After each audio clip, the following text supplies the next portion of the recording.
Everyone, welcome to my another video. अगर आप लोग मेरे चैनल पे न्यू हो तो मैं आप लोगों को बता दूं, मैं हूं बनारस हिंदू यूनिवर्सिटी की बीएससी कंप्यूटर साइंस की स्टूडेंट। तो हमारे फर्स्ट सेमेस्टर ख़त्म हो चुके हैं और हमारे सेकेंड सेमेस्टर में डीएसए यानी कि डेटा स्ट्रक्चर एंड एल्गोरिदम है।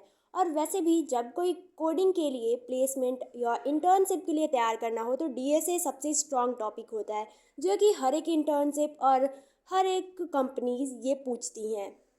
और डीएसए में हमें कोडिंग लैंग्वेज से मतलब नहीं होता है, हमें उसमें हर एक क्वेश्चन को किस तरीके से सॉल्व करें ये पता करना होता है। मैंने तो ये काफ़ी सुना है कि डीएसए काफ़ी डिफ़िकल्ट है और इसे कर पाना कंटिन्यू बहुत ही कठिन है, इसको समझना भी बहुत मुश्किल है। तो देखते हैं कि मेरे लिए ये कैसा होता है।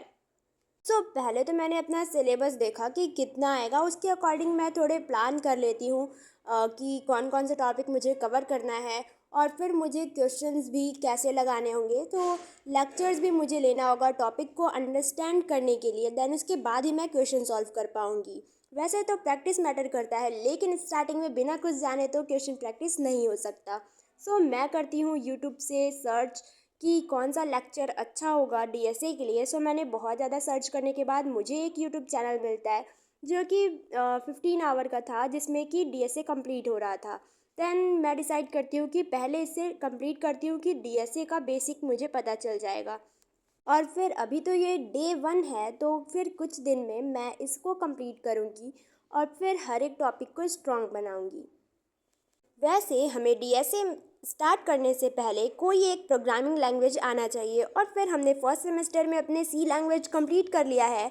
और फिर मैं ऐसा सोच रही हूँ कि सी जो डीएसए कर रही हूँ उसको सी में ही स्टार्ट करती हूँ और कुछ क्वेश्चंस हो सके तो सी प्लस प्लस में भी सॉल्व कर लूँगी, जो कि काफ़ी सिमिलर होता है सी से। तो लेट्स ट्राई कि सी प्लस प्लस भी शायद से इससे हमें सीखने में हेल्प करे।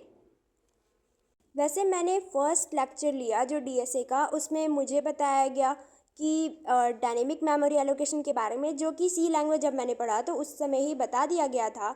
बट उसको फिर से देखना था क्योंकि इसमें वो सारी चीज़ें बहुत ज़्यादा ज़रूरी हैं, क्योंकि डीएसए में बताया जाता है कि ना केवल कोई एक प्रॉब्लम को सॉल्व करना होता है, बल्कि उसको सॉल्व करने के लिए हमें कम टाइम लगना चाहिए, यानी कि रन टाइम कम होना चाहिए और फिर वो स्पेस भी ज़्यादा मेमोरी नहीं लेना चाहिए। इसीलिए किसी भी क्वेश्चन को हम कोड करते हैं तो उसके लिए हमें केवल उसका आउटपुट नहीं देखना होता कि वो सही आ रहा है या फिर नहीं, हमने किस मेथड से उसे सॉल्व किया है, कि उसका time complexity and space complexity भी सही होना चाहिए। वैसे मैंने फर्स्ट लेक्चर में ये जाना कि डेटा स्ट्रक्चर क्या होता है। जब किसी डेटा को ऑर्गेनाइज्ड करके रखा जाता है तो उसे डेटा स्ट्रक्चर कहा जाता है। एंड एल्गोरिदम होता है कि किसी भी एक प्रॉब्लम को सॉल्व करने का स्टेप बाय स्टेप प्रोसेस, वो होता है एल्गोरिदम, जो कि इंग्लिश में लिखा जाता है, ना कि किसी एक प्रोग्रामिंग लैंग्वेज में, ताकि उसे इंग्लिश लैंग्वेज में कोई भी समझ के जिस लैंग्वेज में प्रोग्रामिंग लैंग्वेज में लिखना चाहे लिख सके। वैसे डीएसए के लिए सबसे बेस्ट लैंग्वेज तो सी प्लस प्लस और जावा होता है, मैंने सुना है, बट अभी मुझे वो लैंग्वेज नहीं आता। I will learn this. अभी तो सी में ही करके डीएसए सीखते हैं। वैसे मैंने आज ज़्यादा देर का लेक्चर नहीं लिया, कुछ ही टाइम का लिया, क्योंकि अगर मैं ज़्यादा देर का लेक्चर फर्स्ट डे ही ले लूँगी तो सब कुछ कंफ्यूजिंग हो जाएगा। वैसे आज मुझे डीएसए करके काफ़ी अच्छा लगा, जो भी लेक्चर्स मैंने किया उसमें मुझे नया सीखने के लिए मिला और अभी तो काफ़ी इंटरेस्टिंग लग रहा है।